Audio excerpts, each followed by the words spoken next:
much. Mr. President, do you expect phase 2 of the hostage deal to go forward? Let me talk to you later. Mr. President, you managed to get this deal done. Some say, a lot of people say that the men who managed to do that should get a Nobel Peace Prize. Do you think that you'll be able to get all the hostages back home? And what would happen if you hear from the They Israeli will side? never give me a Nobel Peace Prize. What would happen? What would happen if the Israeli? I deserve it, but they will never give it to me. What would happen, sir? What would happen? Normalization to go forward. What needs to happen for normalization in Saudi Arabia? Well, we're going to see, and we're dealing with a lot of people, and we have steps to go yet, as you know, and maybe those steps go forward, and maybe they don't. We're dealing with a very complex group of people, situation and people, but we have the right man, we have the right leader of Israel. He's done a great job, and we've been friends for a long time, and we do a great job also. And I think we have a combination that's very unbeatable, actually. Can I ask, what would happen, Mr. President? What would happen, Mr. President? What would happen if you hear? Wait a minute. Wait. Where is that person? Where's that person coming from? Come on, go. Mr. You go. President, what would happen if you'll hear from the Israeli side today that they're not willing to go through with the deal to get all the hostages back home and finish the war? We'll see what happens. Whatever happens, we'll be prepared to handle the situation. Are the Saudis demanding a Palestinian deal, state? Mr. President? No. Are the Saudis demanding a Palestinian state? No, they're not. No. Are they demanding a path towards a Palestinian state or any other recognition Everybody's of that demanding one thing. You know what it is? Peace. We want peace. We want people to stop being killed.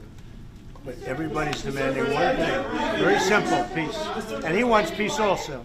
Mr. President, do you think it's politically possible in Israel to get this deal done until the end?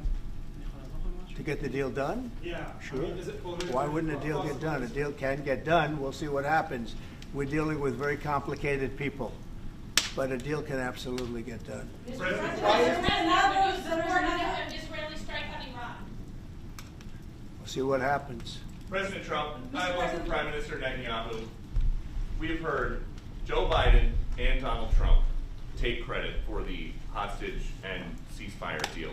Who do you think deserves more credit?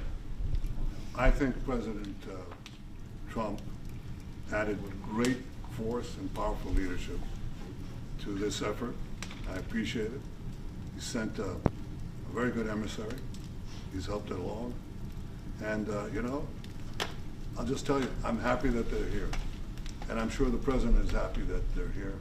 And I would think that's about enough. President Trump, Prime Minister, what about Elizabeth Shukov, the Israeli hostage held in Iraq? What about the Israeli press taking a press conference in Israel and not in Washington? We would love to take a press conference to interview Prime Minister Netanyahu. A few more questions. Prime Minister Netanyahu, do you support going forward with this deal and getting all the hostages out? I support getting all the hostages out and meeting all our war goals that include destroying Hamas's military and governing capabilities and making sure that Gaza never poses a threat to Israel again. are you willing? All three. Are you willing And to those agree? Are you things willing can to go agree? together? Are you willing Can you to agree promise to to the Trump's families vision that you to do bring all the all hostages the and hostages hostages out? Wait, I think wait. that I should One at talk a to time. President One at a Trump. time. So Okay. I'll ask, do you agree with Trump's vision of getting all the hostages back home, even if it means to end the war?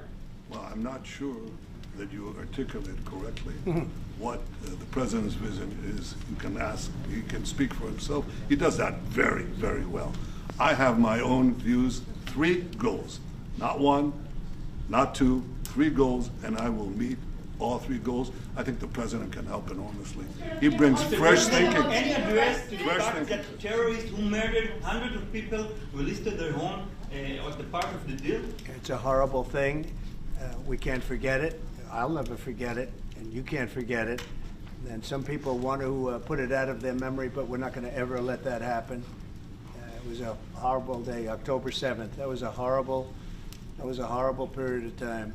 And a lot of people like to pretend it didn't happen. It happened. It's a big group of people that like to pretend it didn't happen, like the Holocaust didn't happen. Same mindset.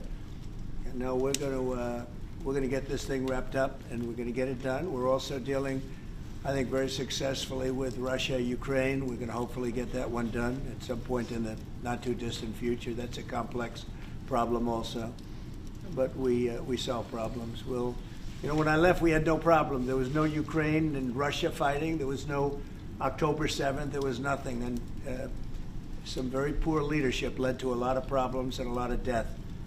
And it's a shame, but we'll put it out. We'll put out the fires. We have a lot of fires, but we'll put them out. Mr. President, you still support a Palestinian state like the peace plan you presented in January 2020.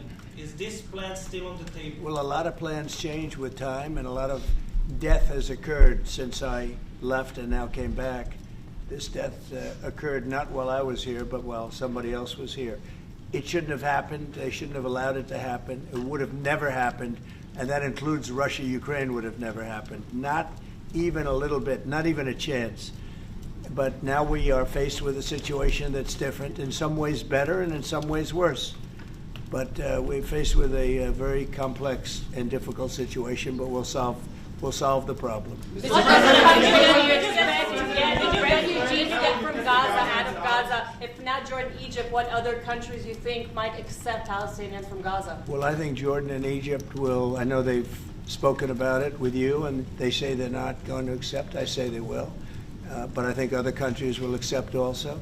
I think that Gaza maybe is a demolition site right now. If you look at Gaza, it's all, I mean, there's hardly a building standing, and the ones that are going to collapse. You can't live in Gaza right now, and I think we need another location. I think it should be a location that's going to make people happy. You look over the decades, it's all death in Gaza. This has been happening for years. It's all death. If we can get a beautiful area to resettle people permanently in nice homes and where they can be happy and not be shot, not be killed, not be knifed to death like what's happening in Gaza. And right now you have in Gaza a very dangerous situation in terms of explosives all over the place, in terms of tunnels that nobody knows who's in the tunnel. The whole thing is a mess.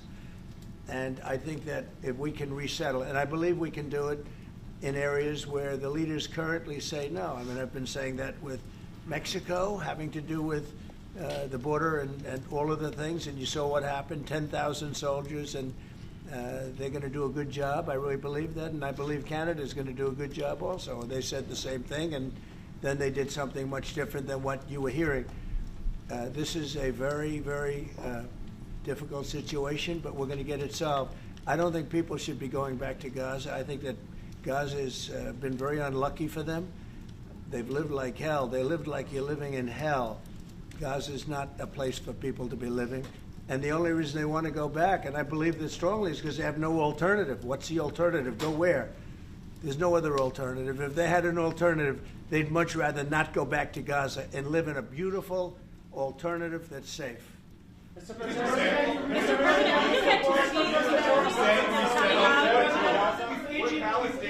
Peter?